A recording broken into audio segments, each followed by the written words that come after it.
For as long as man continues to be the ruthless destroyer of lower living beings, he will never know health and peace.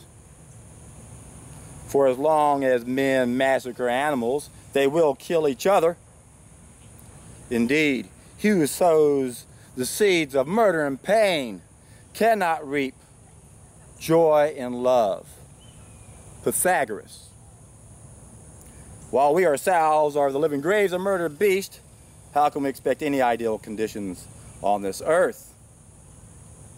The person who believes, or the person who is ignorant enough to believe that his nourishment depends on meat, is in a horrible dilemma. George Bernard Shaw. I'd like to add to that last one.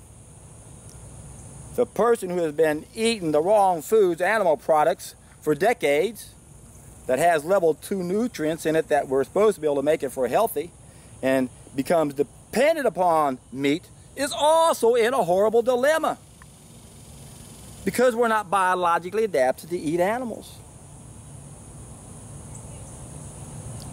And that's what happens to us. And I explain this in my other videos quite often. That if we've grown up eating an animal product for decades that has level 2 nutrients in it that we're supposed to make, then our bodies might atrophy and no longer make that, and we might be temporarily dependent upon that nutrient. And if our ancestors have been doing it long enough, we might be permanently dependent upon that nutrient, and I explained it many times in my other videos. The classic example is what happened in Norway, where these people have been eating so much fish, they've gotten a direct source of DHA, and their bodies are no longer able to make that. So they're always going to have to get a direct source of DHA. That's going to be one of their additional temporary needs, because things have changed. But one thing that hasn't changed is we're not biologically adapted to eat meat. So this is why anybody who is eating it is in a horrible dilemma, because it's going to cause problems. Even if there's something in it that you need, and you don't have the ability to take a supplement instead, and then you have to be forced to eat that, it's going to damage you in ways that's going to ruin the quality of your life. The problem a lot of us have is we don't know for sure what it might be that we need to supplement, even if we have access to those. So, boy, we're in another horrible dilemma. How do we know what we're not getting? The one that really gets me is the whole concept of killing an animal. Think about that. For as long as men massacre animals, they will kill each other. Think about that. Now, I asked this to a person last night, and it didn't register. I could tell this is really profound, and this is something a lot of people don't want to entertain. And many times it takes a lot of contemplation to figure this out. But think about this. If we thought it was horrible to kill any living creature, even an ant or an insect, which a lot of cultures believe in, how horrible would it be to kill another human being? And even if we didn't go as low as the insects, if we just went to an animal, if we thought it was horrible to kill an animal, we think it'd be 10 times, 1,000 million times more horrible to kill a person. If we never started killing the animals, we wouldn't have been killing ourselves. Now, I know what a lot of people are thinking who watch this, that say, hey, listen, I follow the paleo diet, you're full of crapola. Well, I did a specific video on comparing the paleo and the vegan diet. And in that video, I explained that there are 5 main mistakes we're making. So this video is going to be more about understanding how these 5 mistakes work and what happens when we stop making them individually and collectively. Sure, well, let's take a look quickly at the paleo and the vegan diet. With the paleo diet, there's 5 main mistakes we're making. The paleo people are not making the last 3. They're going back to that time in our history where we're only making 2 mistakes, cooking our food and eating animals. And what happens? Look at all the problems that went away. When you stop making the 5th mistake, that's using the chemicals, thousands of illnesses and ill behaviors can go away. And we know that. They've done studies with kids, put them on organic food, and 50% of the ADD went away. Half, because they're not consuming those chemicals. That's the 5th mistake, the chemical revolution. The 4th mistake is the industrial revolution, the processing our foods. Well, what happens when we just stop processing our foods? My gosh, tens of thousands of illnesses and ill behaviors go away. And then how about that third mistake? The agricultural revolution. Thousands of illnesses and ill behaviors can go away when we stop making that mistake. The second big mistake, that's the eating of the animals. We stop eating the animals. Tens of thousands of illnesses and ill behaviors can go away. But what happens when we stop making the very first of these 5 main mistakes? The cooking of our food. Hundreds of thousands of illnesses and ill behaviors disappear. Because when you don't make the first mistake, the odds of making the second one have gone down tremendously. Although there are some fools that still want to do that. The third mistake we can't make because most of those foods we're not supposed to eat have anti-nutrients in it to begin with. The fourth mistake and the fifth mistake, we would never have gone that far had we not made that first mistake. So, the point I'm trying to make here is you can make all types of dietary changes and see whatever problem you had go away, but it doesn't tell you enough. You got to correct all 5 of these mistakes to really have an appreciation for what this is all about. And you have to go long enough. The biggest mistake people make when they take a solid food vacation, whether on water or juices, is you don't go the distance. And if you don't go the distance and you start complaining because you got to go back to something you're not supposed to eat, you're missing the boat. You didn't do what you're supposed to do. So is it confusing? Of course it is. What if I'm not getting one of my level 2 nutrients? How do I go about that? Good luck. Let's hope you can be tested somehow and figure out what it is that you're not able to make. Many times the symptom alone will let you know. You got vitiligo, you're not getting your B vitamins. But wait a minute, I'm consuming them, but are you absorbing them? Always remember the spectral cell test. Find out what you're absorbing. Take a look at what's in the cell itself, not what's in the blood, and that's what the spectral cell test does. So,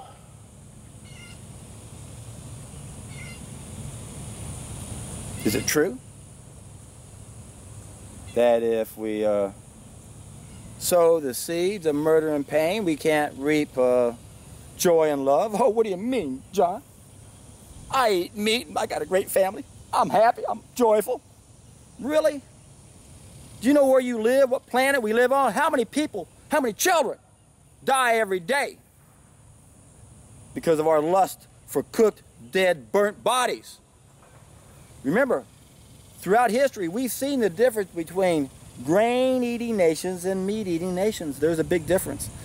The grain-eating nations, even though they're making the third mistake, excelled in every area compared to the meat-eating countries, except 2 areas. The meat people were obsessed with sex, and it was their warlike tendencies. As Socrates points out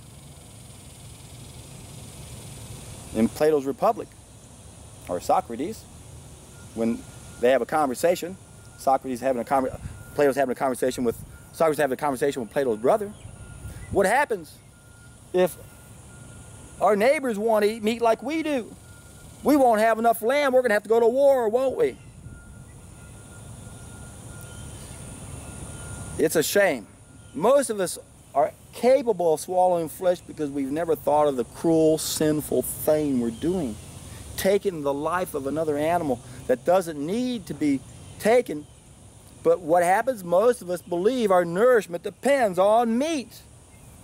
And yes, in a small percentage of cases, some of us have become dependent upon it and might need to figure out how to satisfy that additional need on a temporary basis, hoping that it's not permanent.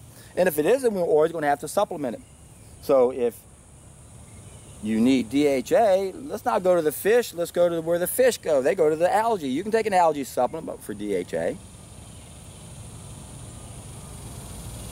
But to continue to not understand that we are what we eat is a point of denial that is mind-boggling.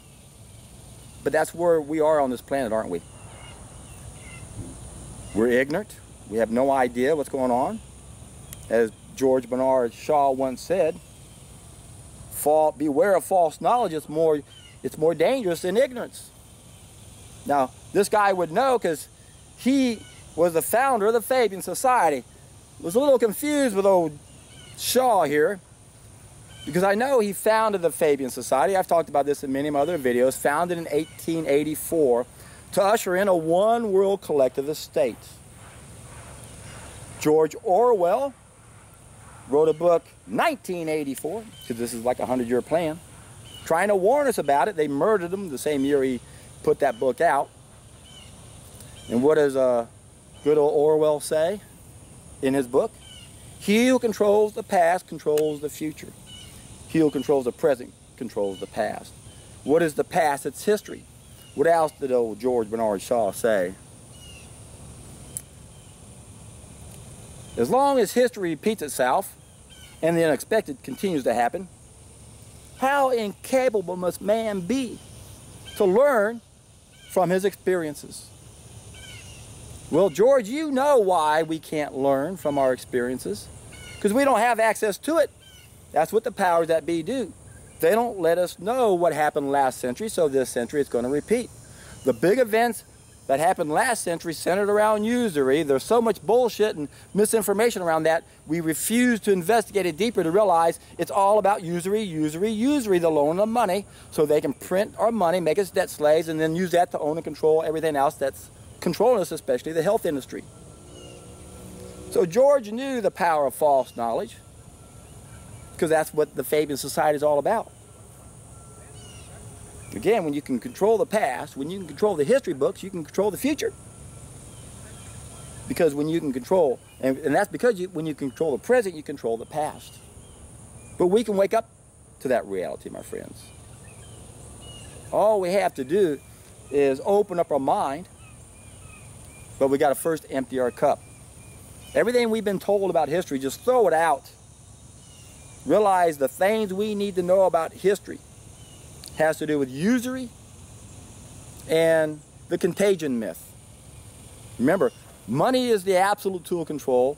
Health is the ultimate tool of control. They got us with the contagion myth. They got us believing in vaccines. Remember, Bertrand Russell was also part of the Fabian Society. He wrote that book and published in 1853, The Impact of Science on Society. Starts off a paragraph, diet, injections, injunctions. This is the way we're going to control the future, so people won't even be able to challenge authority. Diet. What happened in the 1940s, a decade before this book came out? The chemical revolution. Started growing our food on artificial fertilizers and spraying it with pesticides. The chemical revolution. That's black magic. And look what happens when we stop making that mistake. Thousands of illnesses and ill behaviors go away. Injections. Diet injections, the vaccines. Vaccines never eradicated any disease. That's bullshit. There are no viruses. That's bullshit. I keep getting asked questions. What about viral diseases? They're bullshit. There are no viral diseases. There are no viruses that are killing us, that are attacking us. Keeping in mind that the word virus is just a catch-all umbrella word that is a name for a poison. A lot of things can fall under that class, including dead genetic debris. Our cells are dying all the time. We have dead genetic debris. The head of the cells, the DNA.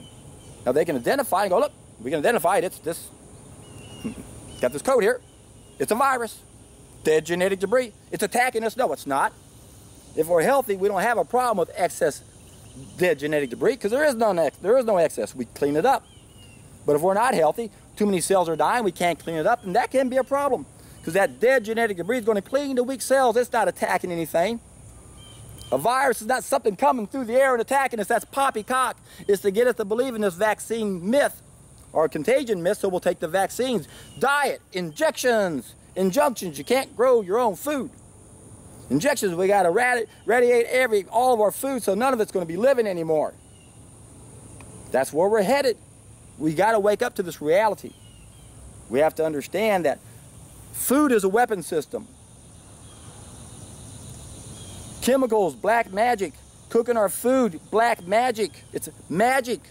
And it's harming us. Remember, the chemicals are destroying about 83% of those biophotons. Cooking is destroying 100% of them. That's why we got to stop cooking our food. We're always going to have the wrong mentality. You know, we never would have been stupid enough to eat an animal had we not already lowered our sixth sense, our spidey sense, by cooking our food. Plus, we wouldn't have been able to hunt them on a level that we were able to by setting a forest on fire and have them all run off the cliff. 5 mistakes. Correct any one of them, combination of them, you can see great results. Paleo and vegan. Okay, paleo, you're not making these 3 mistakes. Look at the great results you get. The vegans, if you're a smart vegan, you won't be using the chemicals, but too many of you are processing your food. You know not to eat the animals, number 2, but you're still cooking. You're still eating plants, you're not biologically adapted eating. Too many of you are eating the processed foods, the potato chips and Cokes and stuff like that. But if you're smart enough to not do that, then you're still making minimum 2 mistakes. Now, why do some people do better on vegan? Why do some people do better on paleo? Well, this has to do with your ancestry. Some people have a history of drinking more milk, so they're not going to be lactose intolerant. Some people have more of a history of eating grains, so they're not going to be gluten intolerant. So some people will do better on a paleo versus some on a vegan. But all of us will do better on a raw vegan once we've taken a solid food vacation to the distance, so we can then have a new receptacle to put our food in. Don't put new wine in an old container. So if you're struggling and you haven't taken a solid food vacation till you had the aha moment, you're messing up. Remember, when we take a solid food vacation on juices, you're going to have a light bulb moment within about a week. That light bulb is going to go off over your head and you're going to go, wow, I can't believe I'm still pooping. Lost 10 pounds in a week. I didn't have any excess weight. I still lost 5 pounds in a week and only had 9 pounds of fat on me. That's when I started documenting that crap. I couldn't believe it. But when you go the distance, you finally have the aha moment. And for some of you, you'll find it pretty quick. For me, part of it started on day 42. When I looked down at my thumb, I go, oh my God, my thumbnail for the last 10 years had about 80 or 90% of my thumbnail did not adhere to my skin. I slammed it in a car door. And it was on day 42, I just glanced at it, I go, wait a second. That baby's beginning to heal. It was healed completely at the end of 90 days. So that was kind of an aha moment for me. But the real aha moment for me, when I was driving down Briar Forest and tears of joy just poured out of my eyes for about 20 minutes, because I really finally felt the thing I've been missing my whole life, the feeling of oneness with everything. I really felt it. It overwhelmed me. That was a true aha moment for me. For most of you guys, it might happen on day 54 when your hearing comes back in your left ear and you've been deaf for 5 years. Good job. Or maybe you want the distance and no more arthritis. Took me 100 days, but no more arthritis. Hey, I've only had it for a couple years. It went away in 3 weeks for me. That was an aha moment for me. Hey, my blue eyes as a child that turned hazel as an adult went back to blue on my 7th solid food vacation, where I went the distance for 3 months. Another aha moment. My skin kept getting softer every day. I couldn't believe it. I kept writing in my notes with stars and exclamation marks going, oh my God, I can't believe my skin keeps getting softer and softer and softer. On day 60, on day 68, on 74. If you haven't gone the distance, you're a fool. Why? Because when you do, you're in for a treat.